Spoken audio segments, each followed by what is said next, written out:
Nós estamos em contato nesse momento com o professor de Ética e Filosofia da Unicamp, Roberto Romano, para fazer uma análise de todo esse processo, né, que foi longo e causou marcas aqui no país. Muito bom dia, professor. Bom dia, Farabella. Como vai você? Tudo bem, professor. Mas foi um processo bem doloroso para o país, né? Não, vai continuar sendo um processo doloroso, porque você tem convulsão social, convulsão econômica, você tem a crise instalada, você tem a falta de confiança do eleitor brasileiro nas autoridades constituídas. Veja, o índice de popularidade de Michel Temer é muito igual ao da presidente Dilma Rousseff, isso é muito baixo. Você tem uma desconfiança do eleitor e do cidadão nos poderes constituídos, no legislativo e inclusive no judiciário. Enfim, você tem uma situação de crise generalizada do Estado e da sociedade que não tem solução simples. Mente quem diz que tem um receituário muito fácil para fazer o Brasil sair da crise. Mas, enfim, vejamos o que vai acontecer a partir de agora. E, professor Roberto Romano, de um lado, a oposição, a Dilma Rousseff, diz que ela realmente cometeu um crime de responsabilidade nos decretos e também nas pedaladas. Do outro, afirma que tudo não passa de um golpe. O que está acontecendo no país nesse momento, na visão do senhor? Olha, o que está ocorrendo é que você tem múltiplos golpes de múltiplos interesses e contraditórios. Na verdade, você tem a tentativa de alguns setores do poder, né? E quando eu digo poder, eu não estou falando apenas do poder político, eu falo do poder econômico, do poder social, etc., de imporem as suas agendas, né? Isso é muito complicado. Você não tem uma Constituição bem clara nessa linha, você tem uma situação de quase que de ingovernabilidade, você tem uma anomia na situação social. Quando você tem essa situação de anomia, isso é falta de norma, falta de obediência à norma generalizada, porque, veja, é muito interessante você ver que uma presidente da República está sendo julgada e pode ser afastada do cargo daqui a pouco por desobedecer à lei. Mas ela vai ser julgada por senadores que têm uma boa carga, inclusive de processos contra ele, por desobedecer à lei.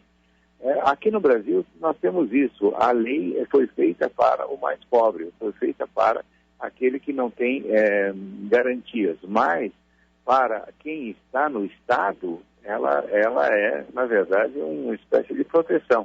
Então, tudo isso me leva a dizer que essas alegações de um lado ou de outro, elas são mais do plano da retórica política, da guerra política, do que propriamente do fundamento jurídico real da coisa que está sendo discutida. Mas pelo que o senhor está acompanhando, e claro, acompanhou muito bem o que aconteceu no país, o que está se desenhando para o Brasil a partir, né, da decisão dessa tarde? A gente fala que, ao que tudo indica, a presidente Dilma Rousseff vai ser realmente afastada do cargo. O que o senhor projeta para o país nesse futuro, até a curto prazo? Olha, veja, o Estado brasileiro continua exatamente como estava, né? Um superpoder no executivo, uma espécie de modorra e preguiça do poder judiciário e uma espécie de trabalho de fisiologismo perene nas instâncias do Legislativo, das câmaras municipais ao Senado Federal. Veja, uma notícia que certamente você leu hoje no jornal Estado de São Paulo é do líder do governo, do PSC, prometendo que vai distribuir casas para os eleitores que sufragarem a sua esposa para a prefeitura de Sergipe, né? Então, veja, essa realidade triste do clientelismo, do favorecimento, da venda e compra de votos, de uma forma ou de outra, isso tudo vai continuar.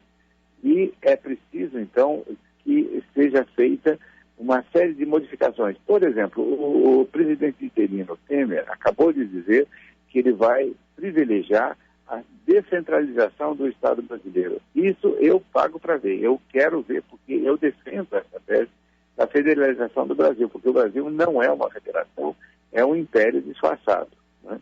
E isso traz todos esses problemas que nós estamos vivendo. E quando tudo depende de um poder, veja, 99% das políticas públicas estão fechadas na presidência da República e dos ministérios a ela atinentes. Não há distribuição de políticas públicas pelos poderes estaduais e municipais, e essa supercentralização leva a essa supercorrupção. Então, eu espero, para bem da nossa pátria, que nós saiamos dessa crise melhores, mas efetivamente não podemos fechar os olhos ao defeito estrutural do Estado brasileiro, que é essa ditadura do Poder Executivo. Até aqui para pontuar para o ouvinte da CBN Campinas, o que citou o professor Roberto Romano, a fala do André Moura, né, que é líder do governo Temer na Câmara dos Deputados. Vou até aqui ler o que ele disse.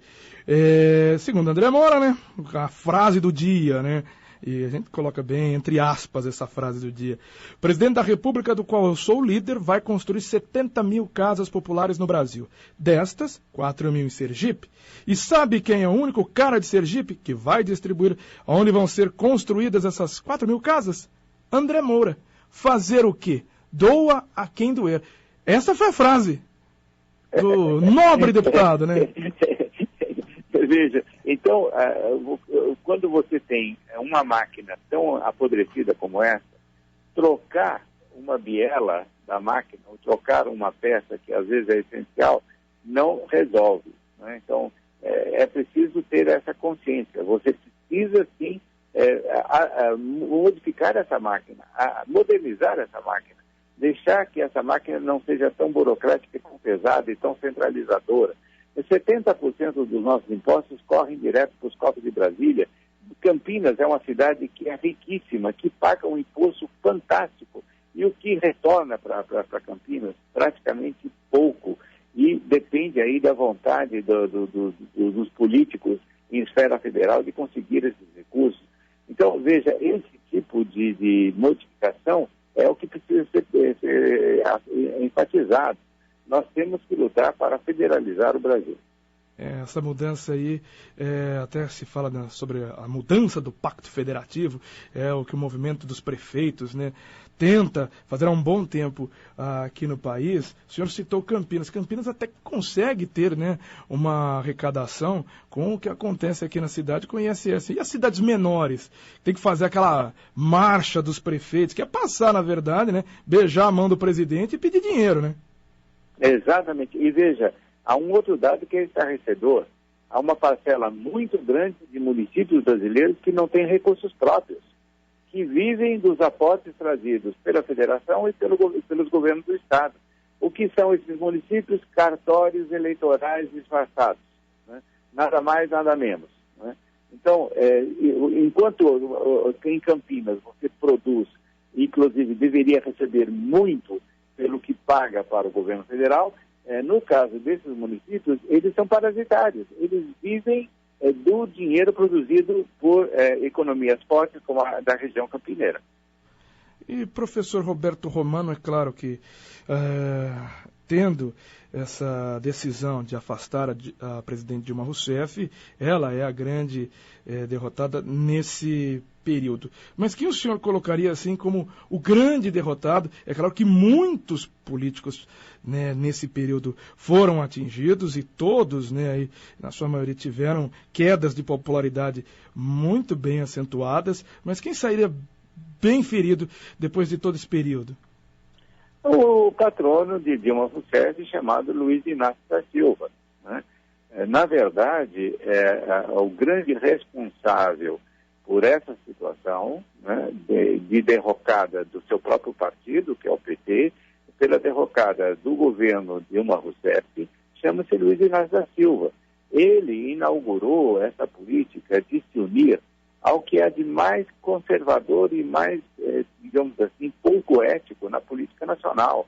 Lembra-se que desde o primeiro governo de Luiz Inácio da Silva, ele manteve íntima relação com José Sarney. Por exemplo, quando José Sarney foi denunciado pela imprensa porque usava helicópteros que seriam destinados à saúde pública no seu estado para visitar e passear na ilha da sua ilha particular, de Maravilha, o que disse Luiz Inácio da Silva: não podemos criticar Sarney porque ele é um homem comum.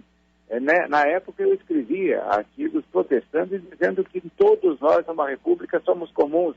Ele avalizou o que há de pior na política brasileira e impôs na presidência uma pessoa que não tem esse carisma do cargo, que não tem condição, não é liderança política. Dilma Rousseff exerceu a sua vida funcional sempre como burocrata, como uma pessoa que executa a ordem, que define um padrão de escritório e não propriamente de parlamento. Então, todos esses erros, né, do ponto de vista político, e inclusive aí o erro do próprio PT, de ter colocado como único líder nacional Luiz Inácio da Silva. Hoje, se acontecer qualquer coisa com Luiz Inácio da Silva, seja do ponto de vista pessoal, em termos de doença, seja por prolongamento da Lava Jato e de outros procedimentos jurídicos, o PT está órfão. Ele retirou a possibilidade de lideranças nacionais do PT. Veja, o PT hoje tem Luiz Inácio da Silva e lideranças regionais. Tem Tasso Genro no Rio Grande do Sul, tem o Viana no Acre, tem Jacques Wagner na Bahia, etc. Mas não tem nenhuma liderança nacional. Por quê? Uma política deliberada de manter um único líder. E isso é letal para qualquer partido, porque o partido não é propriedade de um líder. Ele é um produto de várias posições. E aí nós temos que o grande derrotado no dia de hoje chama-se Luiz Inácio da Silva. Professor Roberto Romano, que é professor de Ética e Filosofia da Unicamp, muito obrigado pela entrevista, a gentileza aqui de atender a CBN Campinas novamente. Um bom trabalho para vocês e vamos rezar para que o país saia dessa crise melhor.